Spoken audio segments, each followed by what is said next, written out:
Hello to all our friends, family, and Disney Hearts out there. Welcome back to the Hearts of Disney podcast, the podcast that's all about faith, family, fun, and a whole lot of Disney. I am your host, Brian Leon, and right by my side is my wonderful wife and co-host, Jessica. How you doing, Jess? I'm good. How are you, Brian? I'm doing great. We're actually really excited today because we're doing a different style episode today, and as you can tell, we're also on video. We're doing a new style episode called Disney Heart to Heart, and this is where we are going to get to uh, do some interviews with people from the Disney community or involved with Disney. And we have a very special guest today that we're actually very honored to have on the show. And we actually start every episode with the Disney Devotionals. Just got it there. And we have the author of the Disney Devotionals, Albert Thweatt. How you doing, Albert? I'm doing great. Thanks so much for having me on.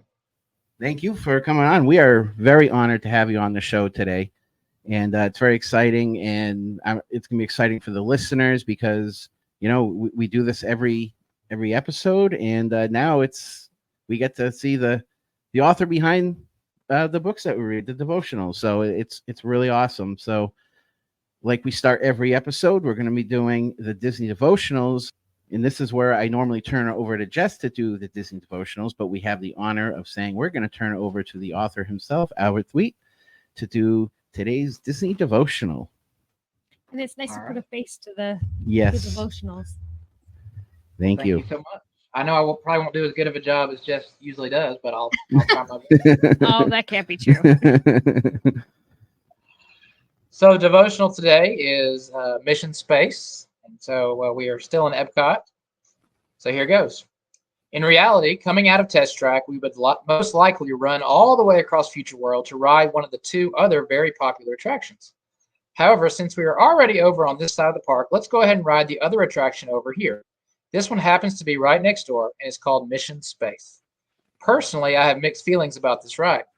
When it first came out, I tried it, and you can probably guess what happened if you've read the Teacups devotional back at the Magic Kingdom. My body just doesn't like to spin, and does this ride ever spin? However, a few years later, they made a major adjustment on this ride and made it more tolerable for wimps like me. Mission Space opened in 2003 at Epcot, replacing a beloved attraction, Horizons, that many still miss and talk about to this day. There are actually some hidden tributes to Horizons throughout this attraction. It took 650 Imagineers, the equivalent of 40 years of time, to develop the ride, having to invent a lot of the technology. The LRV, or Lunar Rover, suspended from the ceiling inside, is on loan from the Smithsonian in Washington, D.C. According to Disney, it is the only LRV built by NASA that isn't on the moon. While riding Mission Space, you experience 2.5 Gs of force, which means your body is feeling more than twice the force of gravity. There is little controversy surrounding this ride, as two people have died after riding it, although both had pre-existing medical conditions. One was a 4-year-old boy with an undiagnosed heart condition, and the other was a 49-year-old woman who had high blood pressure and suffered a stroke. Because of the controversy and the number of people reporting nausea and sickness, Disney made a change in 2006 and began offering two options. There is now the orange team, which is the original ride with intense spinning, but there is also a green team option that offers no spinning. Your enclosed vehicle still moves and sways, but doesn't spin, providing a less intense experience. I'm all about the green team. I typically don't do simulators well, spinning or not, but I decided to give it a try a few years ago, and I actually enjoyed it and was able to tolerate this ride. However, I don't think I could do it more than once a day. It's quite claustrophobic, and the vomit bags sitting in the compartment in front of you don't exactly provide much comfort. As I mentioned, there are now two versions of this ride. There is the orange intense version and now the green less intense version. This gives more people the option of trying the ride, even if they tend to get motion sickness like myself. And that leads me to our thought for today. The orange versus green choice you have to make when entering the queue of Mission Space has a similarity to our lives. We have choices in life that ultimately lead to our eternity. We can choose the green team and take the easy route. And a lot of people choose this simply because it's easier and less intense. It's not as difficult to deal with and is more comfortable. This is called the wide road in Matthew 7:14, a verse we have talked about before. However, we are told to stay on the narrow way in that same verse. This is the orange team. Yes, it's more intense and challenging. And yes, you're going to have to work hard to accomplish it. But if we want our heavenly reward, we must do what we are told and follow God's ways at all times. If we mess up, we must get right back on the narrow way. It's the way we must take to win the prize that God has promised us. Like I mentioned, unfortunately, a lot of people choose the easy way. They let life's pleasures rule their lives and choose to spend a majority of their time indulging in things that move them further and further away from God. Proverbs 14:12 talks about this when it says, "There is a way that seems right to a man, but its end is the way to death." Additionally, 1 Corinthians 10:31 tells us that whatever we do, we should do it all to the glory of God. So are you doing that with each choice you make? Do you consider God and ask his help in every decision you make, especially the big ones in life?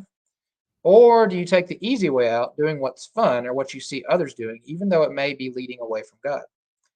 If you're brave next time, try out Mission Space. Maybe you don't even have to be brave. Maybe you live for the intense spinning simulation.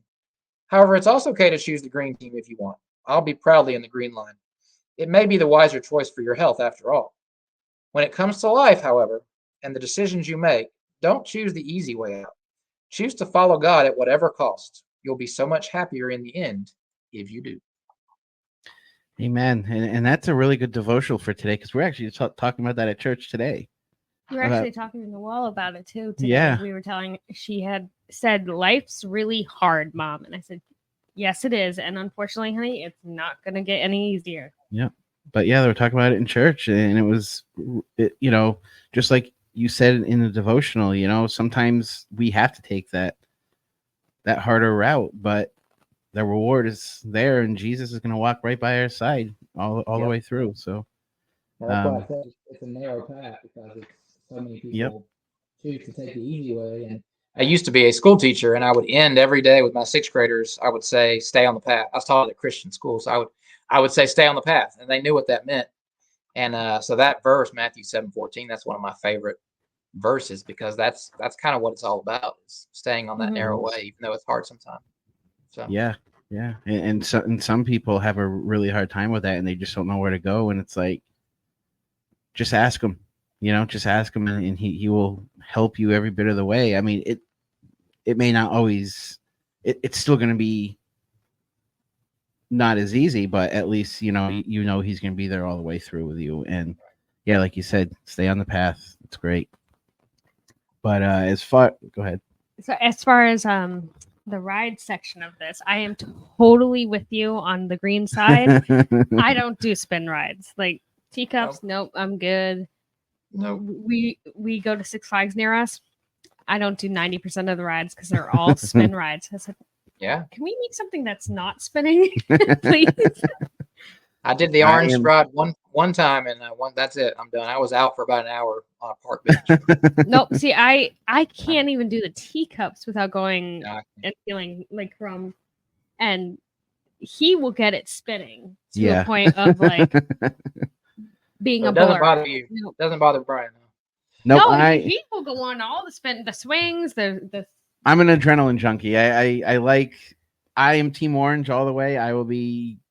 Yeah, the more intense the ride, the better for me. That's just how you I went am. on the death wheel of death trap wheel at Disneyland, and I'm like, let's go on. So I can buy the big Ferris wheel.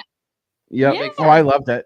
Yeah, I did that too, and it made me sick. So I do the stable one now. I can't do the swing. Yeah, no. See, I'm like, I'll stay on the ground, and I got to meet Sadness, and he took the kids up there. And they did all the swinging and spinning. I was like, nope, that's too much for me. No, that's great. Yeah. Yeah. So, Albert, we just want to let our listeners get to know you, and us get to know you. And, we love your devotionals. And we just, you're from Nashville, Tennessee, right? That's right. Born and raised. Awesome. And like we were talking before, we definitely want to make a trip up there at some point. That'll be, Jess wants to go to Dollywood. So there's a lot I want to go to in Nashville, between Dollywood and the Bluebird Cafe. And I just, I want to go all over. Yeah, we've got a lot to see here. So come on down. We'll have to meet up and go to dinner or something. Yeah, that'd be awesome. That'd be awesome. So as far as your devotionals that you wrote, the Disney Devotionals, what really inspired you to write these devotionals? Because, I mean, they're just incredible. They really are.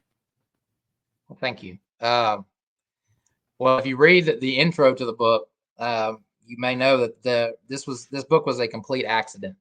I did not intend to write a book at all. I used to be a school teacher, as I said, and about 9 or 10 years ago, I switched careers, and I'm now a paramedic. And switching careers meant that I was now working night shift instead of the teacher's normal, hours. And so working night shift, I had to give up something very important to me, and that was the nightly devotionals that my wife and I have had with our 2 boys since they were born. And every night we would, read a scripture and have a prayer and just use that time to talk about God and talk about the Bible. And now that I was working night shift 3 or 4 nights a week, I had to kind of give that up, which I hated. But I got the idea one night to write a devotional and email it to my wife so that she could read it for the boys. And then she would email me back and, give me feedback, like what the boys think, what did they say, what were their questions. And so we kind of did this for a few months. And then I decided, well, I need, trying to figure out what to write about. I was sending them 3 or 4 devotionals a week because that's when I was working. And so I said, I need a theme. And so I said, well, Disney World, because we've been going to Disney World, we went on our honeymoon. My wife's been going since she was a little girl. And so she turned me into a Disney addict once we got married. And, ever since we got married and had our boys, we've been going 2, 3, 4 times a year. And that was an obvious theme. I said, why don't I take Disney World and take each attraction and make a devotional out of it? That way that it'll draw the boys in and then they can, make a devotional. So I started emailing my wife. I just took one attraction at a time and emailed her these devotionals that I wrote. And I would send a picture and I would send some facts about the attraction. And then I would say, now let's think about it spiritually. Let's turn it into a spiritual thought. And the boys really enjoyed that. That went on for like a year, and I just went through all the attractions. And so I kept that saved on my computer. I just thought, well, I saved each email in a file. I thought maybe the boys will want to read those again someday. Not really thinking much about it. And one day I was scrolling the internet. My wife had bought another Disney book, and I was looking at the publisher because I really liked the book. And I was like, I wonder if he has any other Disney books I would like to buy. And I noticed a link on the website that said, do you have a book idea, Disney book idea?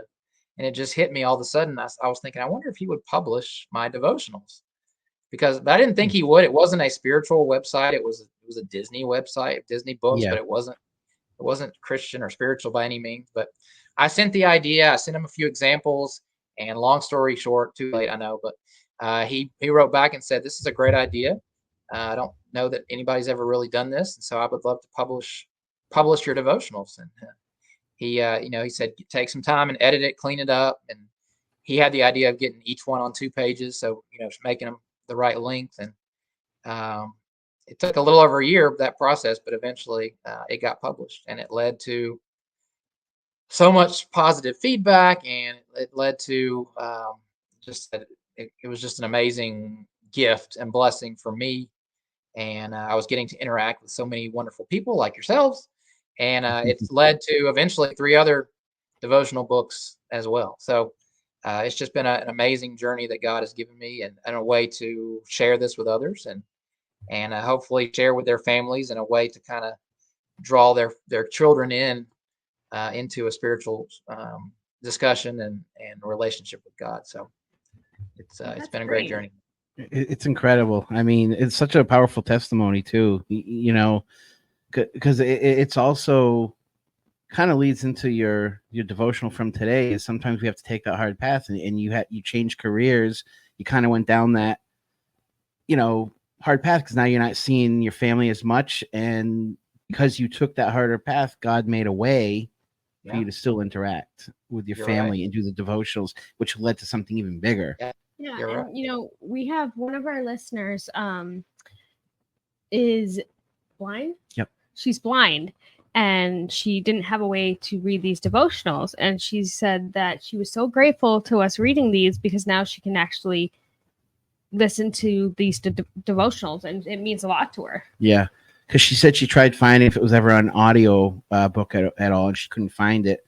but she goes, your podcast does it, and it just blesses her so much that she can tune into a podcast, and she loves Disney, but also get her spirit her spirit fed at the same time. And she was so amazed and just blessed by us having it on the show. And I mean, you're blessing so many people around the world. I mean, yeah, we have it on our podcast, but if you never wrote those, we wouldn't be here reading them for other people around the world to hear it. And I just looked today to see how far this podcast is reaching, and it told me we're in 37 different countries right now. Wow. So wow. Your book is reaching other people around the world. And well, I want to thank you, because I looked back and you texted me or messaged me in November of 2021 and asked permission to read these devotionals each week. And that's why I started listening to your podcast, which I still do. But I appreciate that, because I listen to several Disney podcasts. But yours is one of the only ones, if not the only one, that also includes some faith in it. And I appreciate that. That's obviously that's always a little risky, but I appreciate you continuing to do that and standing up for your beliefs and faith and allowing me to be a part. And I do think that's very powerful, and I appreciate it. You guys are a blessing to me as well. So thank you. Well, thank you. Well, so that actually leads us into our next question for you. What are your other devotional books, and do you have anything else coming out? So once I wrote this book, like I said, I got so much positive feedback, and almost immediately, once it came out, I had people saying, "When is book 2 coming out?" And I was book 2? I didn't even mean to write book 1. What do you mean book 2? But I had a lot of people make suggestions, and so I asked my publisher, would you do another book? And he said, yeah, like yesterday. So start writing. And so I did. Book 2 is mainly focused on Disneyland in California. But since there's not as many unique attractions there, because I didn't want to repeat the same attractions over. Yeah. So I also included all of the resorts in Disneyland and Disney World in that book as well. So I wanted to make 100 again. And so that made up the 100 devotionals with a few extras thrown in. And then book 3, again, I enjoyed writing so much. It was such a gift from God, and I just wanted to keep going. And I was like, I need other ideas. And so one day it just hit me, what about Disney movies? And so book 3 is, I took 100 Disney films and turned them into devotionals. And then finally, the last book, I just wanted to keep writing. I was trying to think of an idea. And I got the idea, I like to personally have a daily devotional book or a daily devotional guide of some sort. And so I got the idea to write a devotional for every single day. So it's called Magical Moments, 365 Magical Moments. And so it's a devotional for all 365 days of the year. And they're shorter. And they have themes for each month and whatever. But that's the last one that came out maybe a couple years ago. Now, the only problem is right now it's going to be very hard to find these online, because just to be straight honest, I've had a little issue with my publisher the last few months. And so he is no longer publishing my books. And so, but he has given me back all the files and the rights and the artwork and everything. So I'm in the process of self-publishing these books again. So you can still find them on Amazon, but they may not be in stock at the moment. But I'm working to remedy that as we speak. So hopefully they'll be coming back very soon. Well, I definitely look forward to reading the one about the movies. I am a big Disney movie buff, so I cannot wait to read that one. Yeah. When you do start doing self-publishing, we'll definitely have you back on, and we can help you try to promote that a little bit and put links in for you, and absolutely that'll be great. Again, because I mean, they're just blessing so many people around the world, and I know we got some people from church that are waiting for this episode too. They're like, "Oh, we can't wait for this episode to come out." Yep. So we actually go to church with some Disney people too. So they're Disney people, actually. yeah. We just had 2 groups of people from church come back from Disney. Yeah, in the same week. Wow. But something you said something a little while ago that someone else had told us as well is your podcast was kind of risky because not many people are going to put faith in Disney together in one podcast. It just doesn't really happen. Right. And they said you guys do a good balance of it. And they enjoy that. You include God. And they said there's times that we notice you include God in your regular conversation during the topic sometimes. And they said you don't just keep it at the devotional. And they said people can clearly see your level of faith and everything like that, and people are just like in awe over that and people were also saying that they were grateful that we weren't like shoving it down their throats, and they said it's a nice balance. Like I know there's some people who are not believers who listen to it and they're getting fed that seed whether they know it or not. Yep, absolutely. And so it's amazing. I even had another podcaster friend tell me that when I told him the idea before we started this podcast, they're like, oh boy, that's going to be a tough one. I said, no, I said, it's honoring God. I mean, anything that honors God, usually is like, he's going to honor that. I said, we got to go with it. We just have to go with it. And I was doing some research and I found your books and I'm like, wow. So I bought the Walt Disney World one here and I started reading. I'm like, this is great. And that's when I decided I said, I need to reach out to him. And as I was putting the podcast together and everything like that, and when you said yes, I'm like, this is going to be amazing. And yeah, it's not only are we blessing you, you're blessing us. And it's just, and together we're all blessing everybody. But through your books, I mean, so many people around the world are getting blessed. And it's just amazing how God works sometimes. Sometimes we just can't explain it, but he has a way. Yeah. I mean, what's amazing is, I've been like, you said a while ago that switching careers was difficult, and it was the hardest thing I've ever done, switching careers. And I struggled with it, and we struggled financially, and I struggled with it was the right decision. But like you said, it led me down this path, and I'd prayed for so many years that I wanted to share my faith with others, and I told God I needed a way to do that. I want, give me a way to be able to share with my faith with others and talk to others about you. And this is a direct answer to that prayer. It's just amazing. I could never fathomed him coming up with this idea for me. So it's been such an amazing blessing, and I've interacted with so many people through it, and it's what a gift. I could never have imagined what he gave me through this. So has anyone and it sounds like many people have, but I mean, people reaching out to you just saying how blessed they are.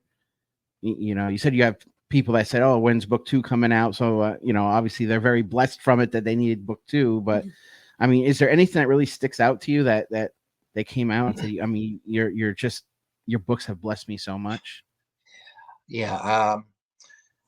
There's been so many interactions, and I've written in each subsequent introduction, books 2 and 3 and then 4.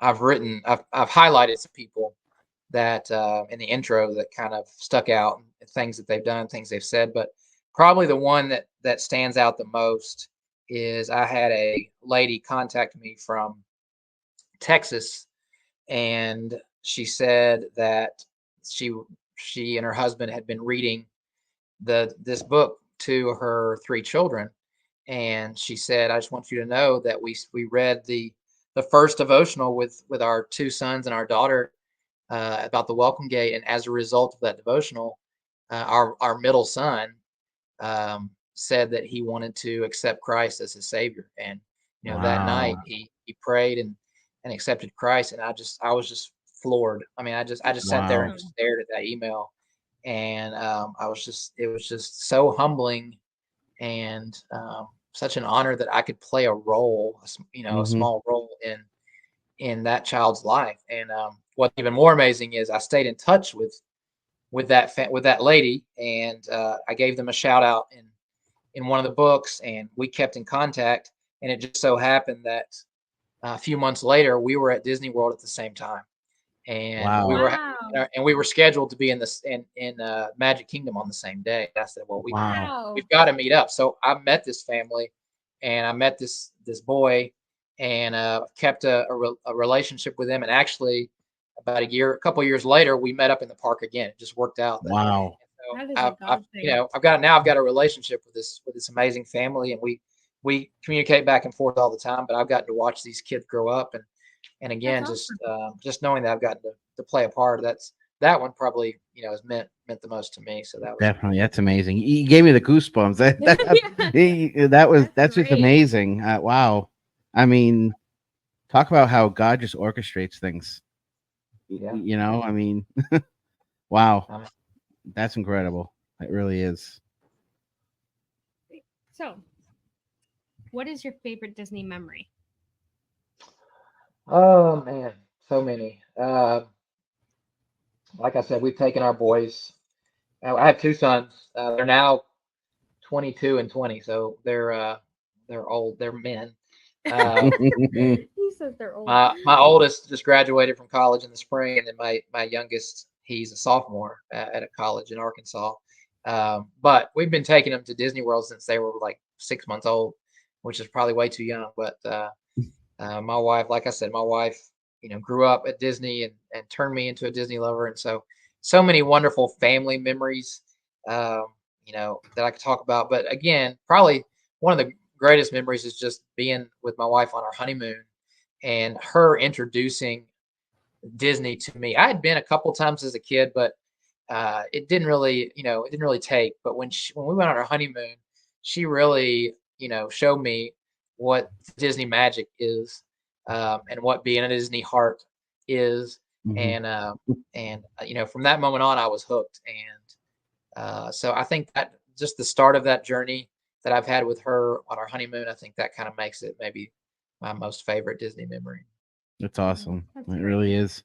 We almost went to Disney on our honeymoon, but it was kind of a funny story because, I was like, oh, that'd be so fun. And he was thinking the same thing, but we were like too afraid to tell each other that. So I thought you were like, you're too old to go to Disney. I'm like, now we're like never too old to go to Disney. Yeah.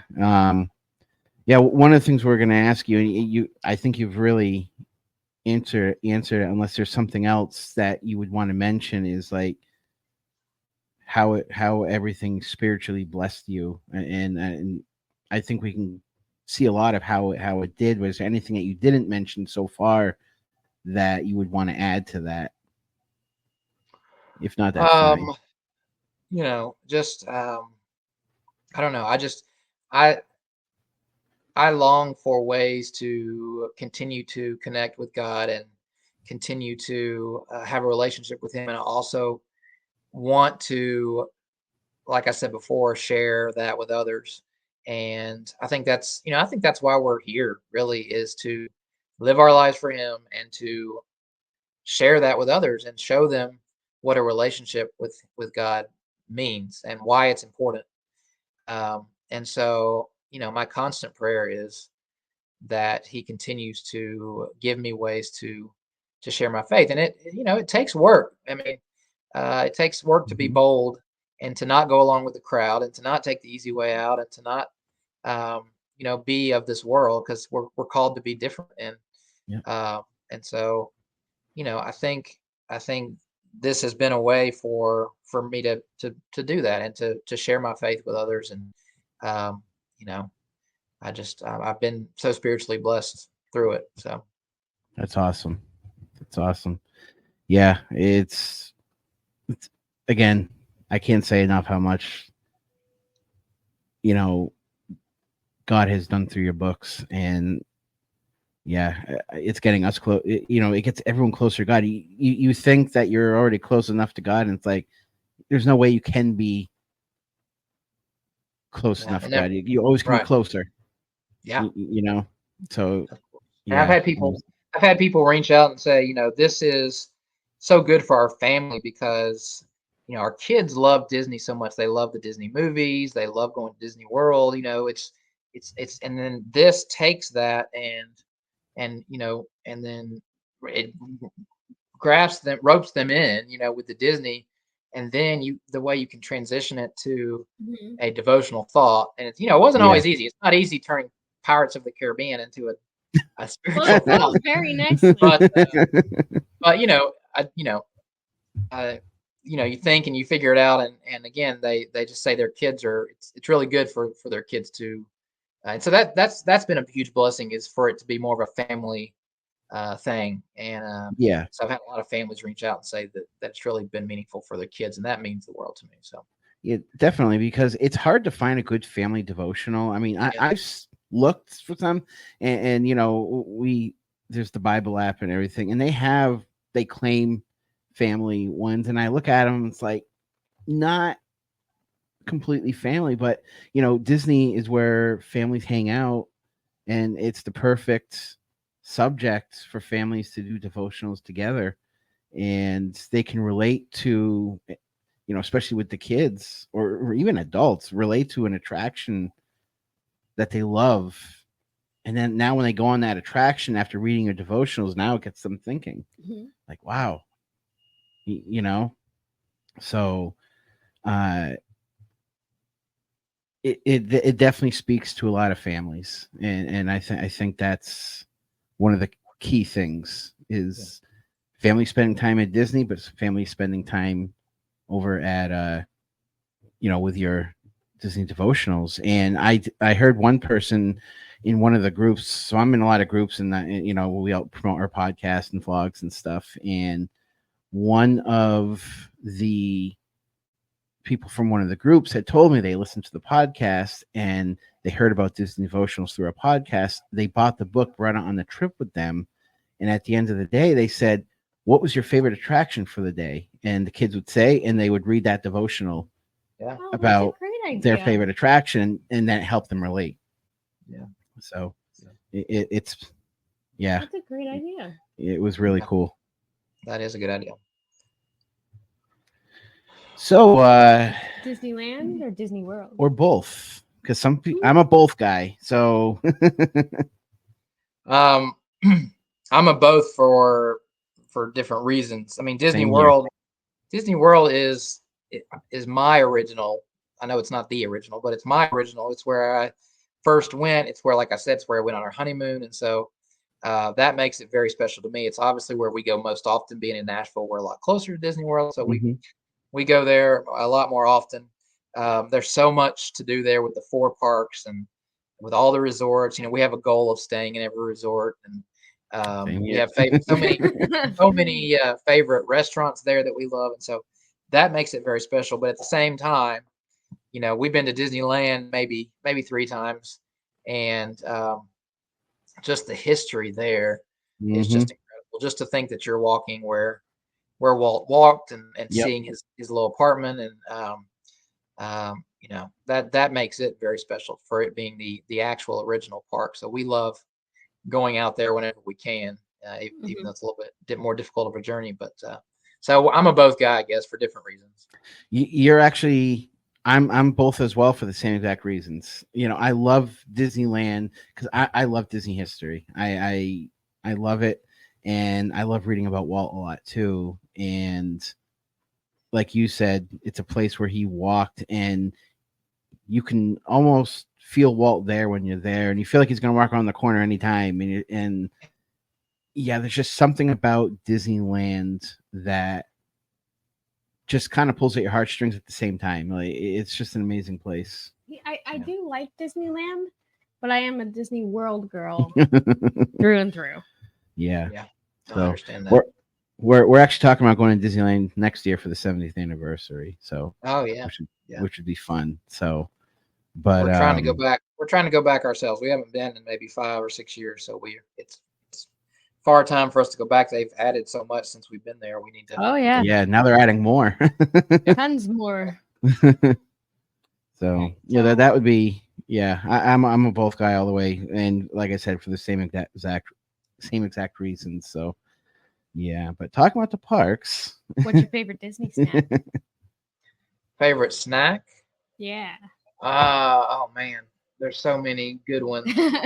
Um, I mean, I love a good Dole Whip. I mean, I know that's so generic and cliche, but I try to get one every time I'm there. I love me a good Dole Whip. I also Yep. love the German chocolate shop there in Epcot, or the caramel. I forget what it's called, but back there, they have so many cool. I'm a caramel kind of guy, so usually Mhm. can find something there that I love. So I try to visit that each time there in Epcot.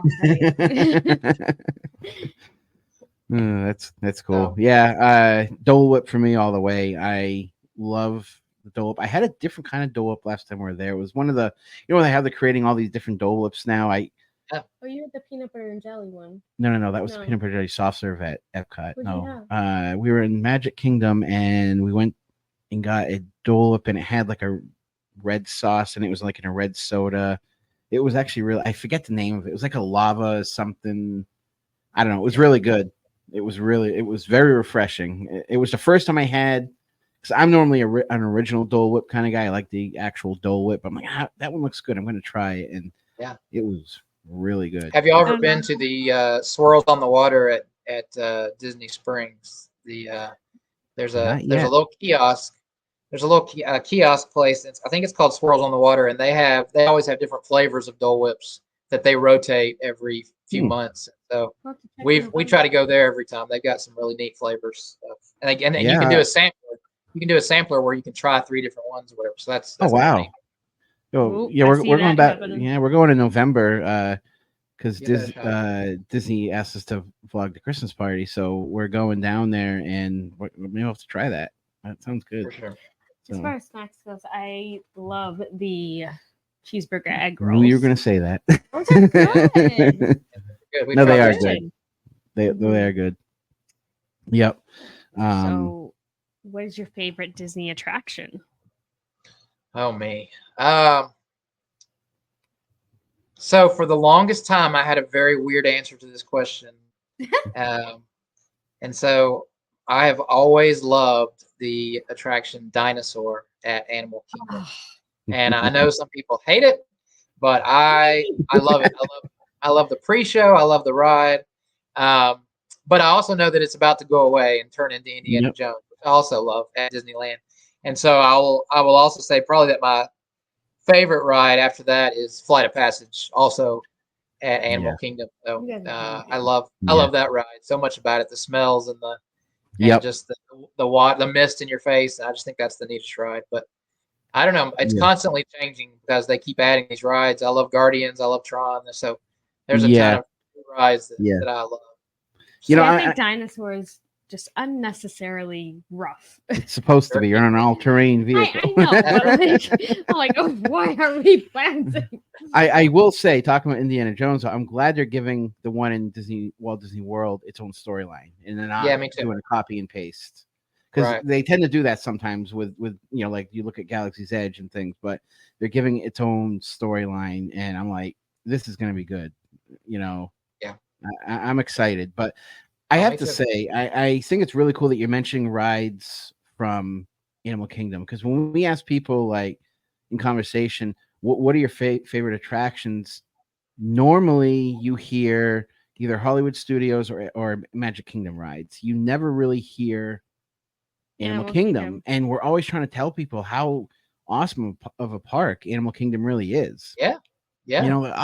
It's just a half-day park. No, if you take your time and have a nice day with it, you can make a whole day of it. Oh yeah, absolutely. I love Animal Kingdom, and I love.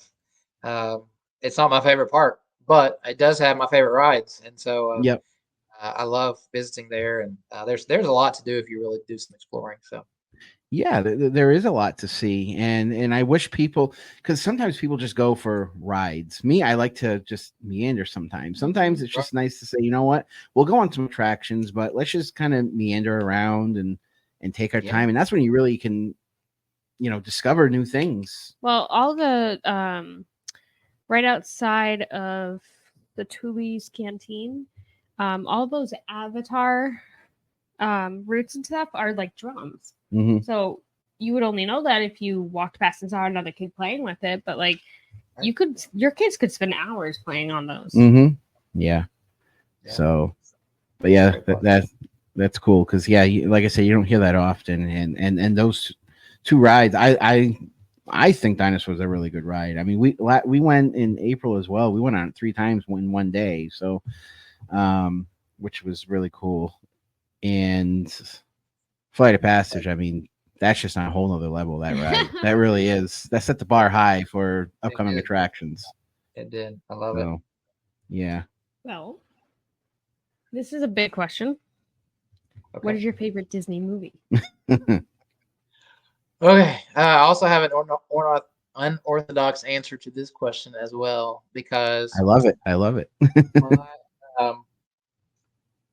When I was growing up, we used to rent videos from this video store, VHS, the old tapes, and the last 2 tapes we rented before that store went out of business, we got to keep for some reason, because I guess the store went out of business and whatever videos you had rented, they just let you have. And one of those videos that we had was Pete's Dragon.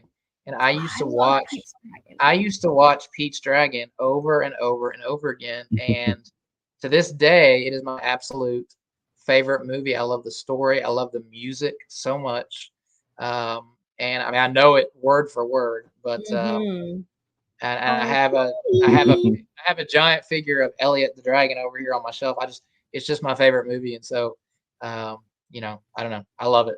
So I still enjoy watching it. See, now I feel like I need to go watch it again. I love that movie. It's a great classic, and it's I feel like it's one of the incredible classics that are underrated. It's such a good movie, and it's got some good songs in it. Yeah, that I like that. Yeah, that's a good answer because I love how you have the answers that most people don't have.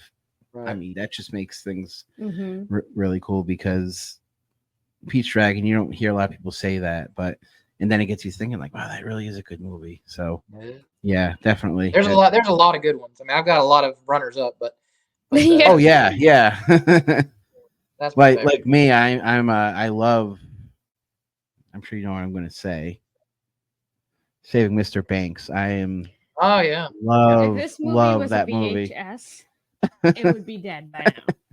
I watch that movie all the time. Yeah.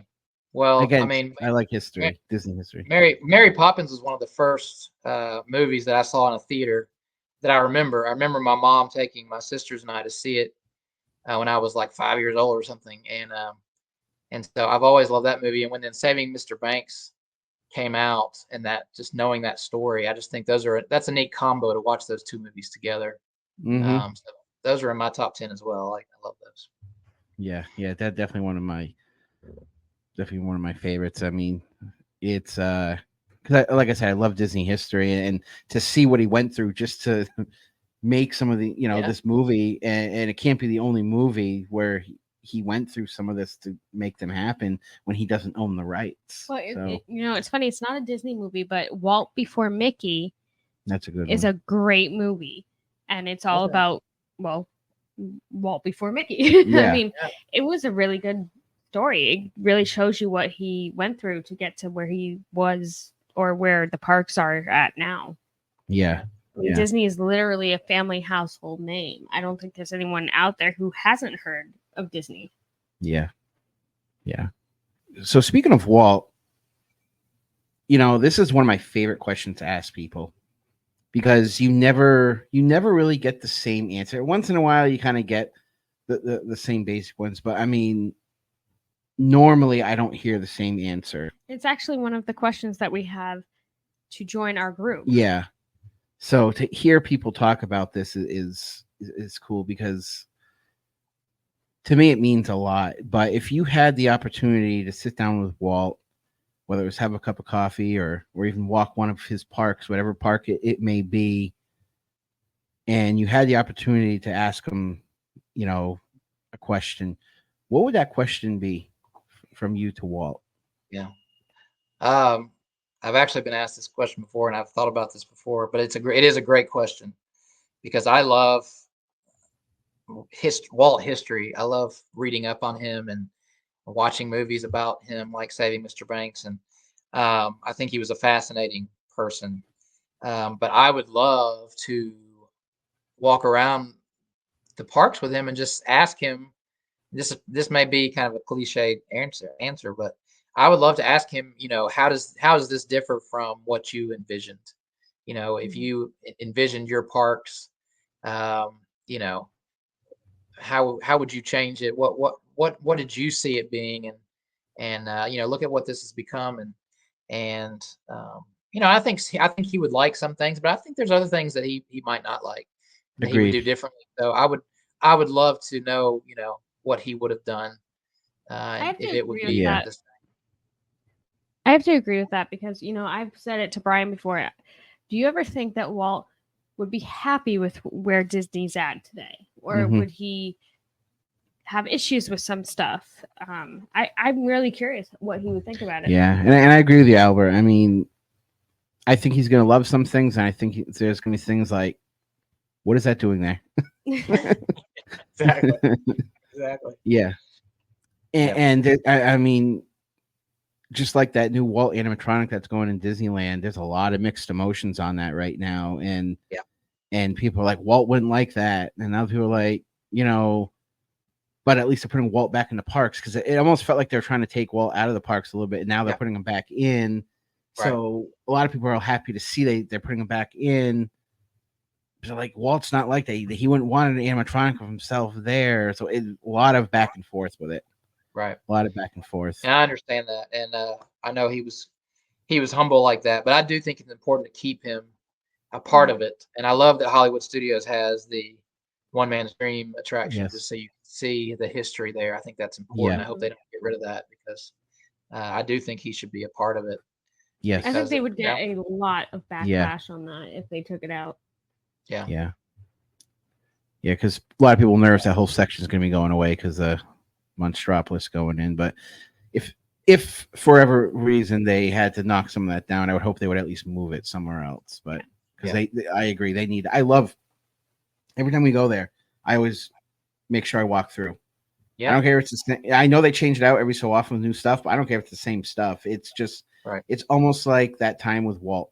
Like.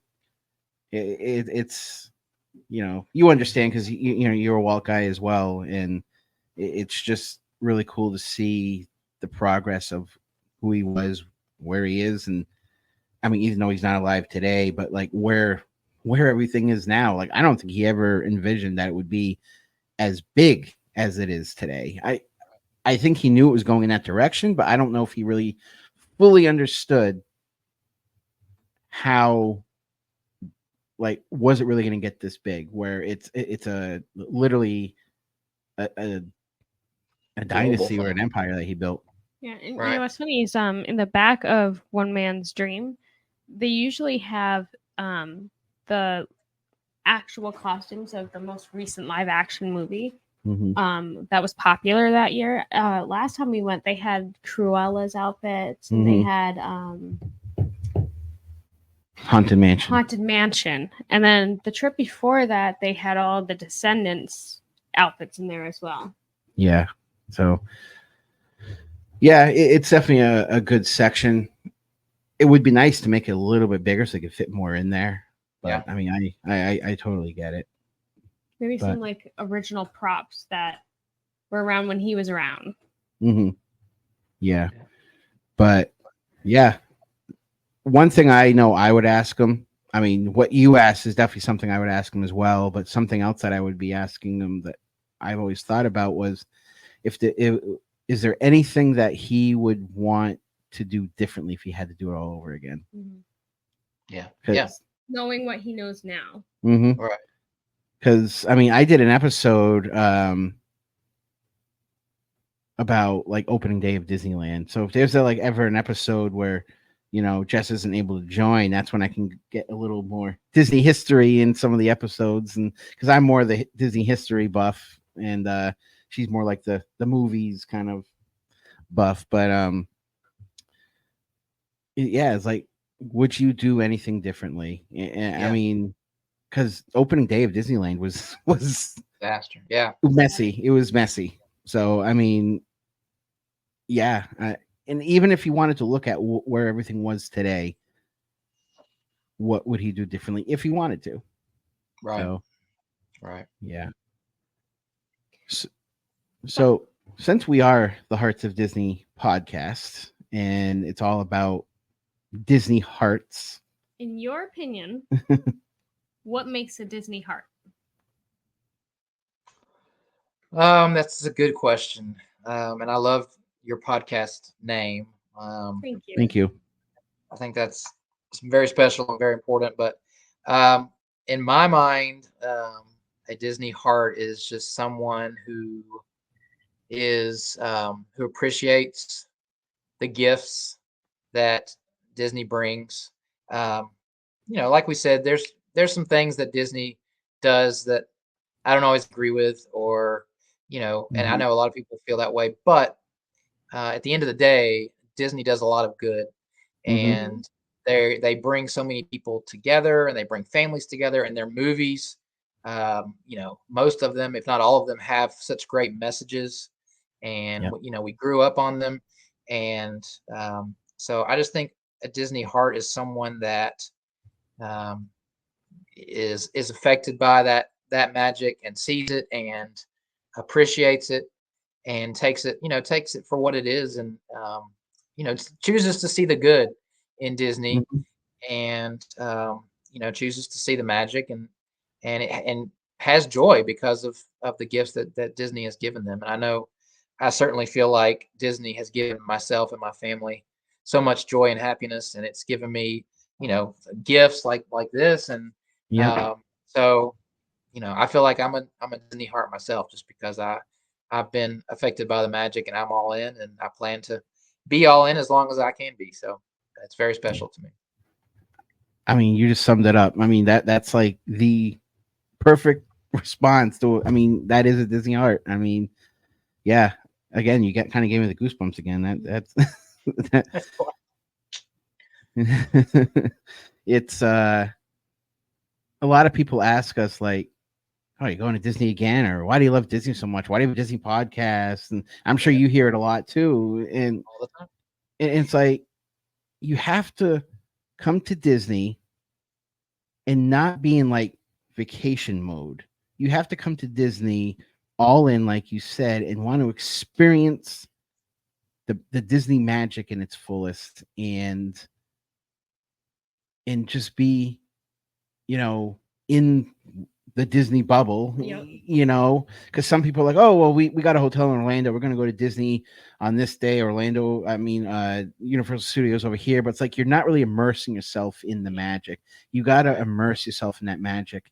And like you said, it brings joy. It's like our happy place. It's where we can just be chill, relaxed, and not worry about the outside world, because we all know the outside world is definitely not a happy place in a lot of parts of the world, and or maybe even in people's own world, things are going on. Yeah. But you can at least, may I say, like, escape that for a little bit. And Disney does a good job at that, just letting people just let loose, be a kid.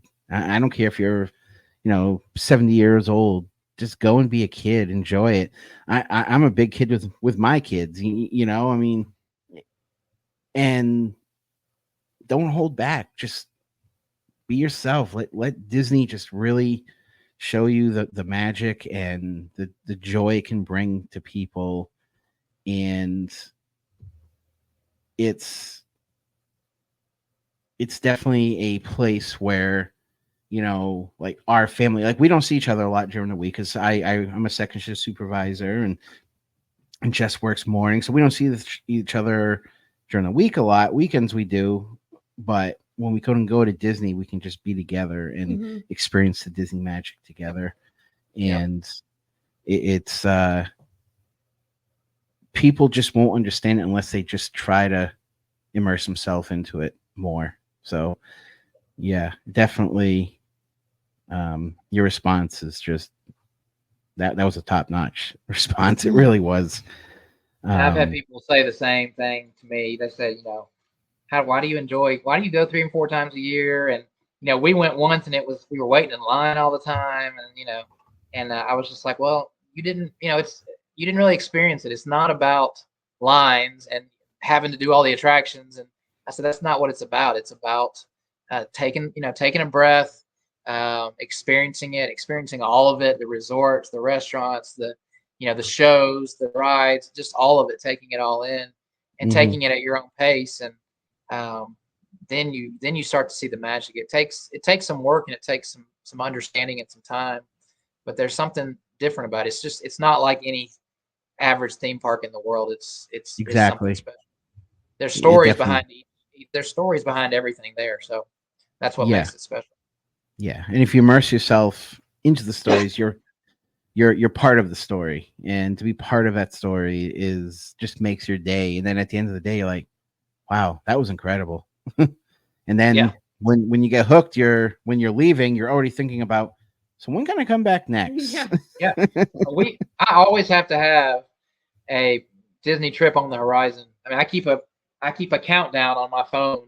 There's an app, Disney Countdown. I always keep a countdown to when our next Disney trip is. And if we don't have one, I tell my wife we got to have something planned sometime. So that's what I live for, is just to watch that number slowly drop. So right. Yeah. And I noticed you have a Disney Vacation Club hat on. Are you guys part of Disney Vacation Club? We're not. My sister-in-law is, and she gave me this hat, and so I wear it and let people think that I'm part of it, but I'm not really a part of it. We've thought about it. We've thought about it, but we haven't taken that leap just yet. So. Yeah, same here. Yeah, we really enjoyed having you on the episode. This was just a huge blessing, and it was an honor to have you on the show. Believe me, and I know our listeners are going to be thrilled to see you on the show as well. It means so much to It really does. It really, really does. I truly appreciate the invitation. I had a lot of fun, and I wish you guys all the best, and I'll continue to listen. And you guys do a great job. So thank you. Thank you. And we're definitely going to stay in touch. And if we ever go to if we ever go to Tennessee or whatever, we'll definitely hit you up, or maybe we'll be in the parks one day together. Who knows? You never know. So God works in mysterious ways. He certainly does. So before we sign off, do you want to just kind of put some plugs out there where people can find you, or your where they can find your books and things like that? Yeah, kind of. Like I said, you can look on Amazon and you can find the descriptions and everything for the books, but you may have to buy a used copy or pay a lot of money for a copy right now. So I'm working. My goal is for the fall, by the time fall is over, to have those back online, self-publishing, and I'm working with that. I've got someone to help me do that. But so you can search me on Amazon or search me on most social media, and I'll be glad to hook up with anyone and talk Disney anytime. It's always fun. So awesome. And we will put his links down in the show notes below. So if you guys want to reach out to him or find his books, all his links will be in the show notes below. So if you guys want to check that out. So, but again, Albert, what an honor it was to have you. It was a great first episode of Disney Heart to Heart. Yeah. And keep this up. Yeah, thank you. We really appreciate it. We really do. And like I said, people are gonna love the fact that you're on the show. And I know people are, because we were kind of putting teases out there, like, oh, we got a special guest coming on tonight, but we weren't really telling anybody. Who is it? So, and I know, a lot of people love your books, so they're gonna be excited that you're on, and we were excited to have you on. So, again, thank you from the bottoms of our hearts. I mean, it was a true honor, a true honor, and you keep up the incredible work that you're doing. You are blessing so many people around the world, and you're going to keep blessing many people around the world. From all the books, and we're gonna keep promoting your books on our podcast and reading them. We'll make it all. We're gonna go all the way through, but we definitely want to make sure that people know about your books because of how much of a blessing they are, not only to us but other people, and we know our listeners are getting blessed from it as well. So, true blessing that you're on here tonight. Well, thank you so much. I give God all the glory. Amen. But appreciate him using both all of us to get together and it's been a blessing to be a part. So thanks again. Thank you. Thank you. So that is going to do it for our first episode of Disney Heart to Heart. We hope you enjoyed this style episode. Just so you guys know, this series is not going to be a back-to-back series. It's just going to be periodically different episodes where they will be a Disney Heart to Heart style. And so we hope you liked it. And again, it was a true blessing to have Albert Thweatt on our first Disney Heart to Heart here on the Hearts of Disney podcast. And so until next podcast or until next vlog, as always, be the reason somebody's day is magical. Bye, guys. Bye.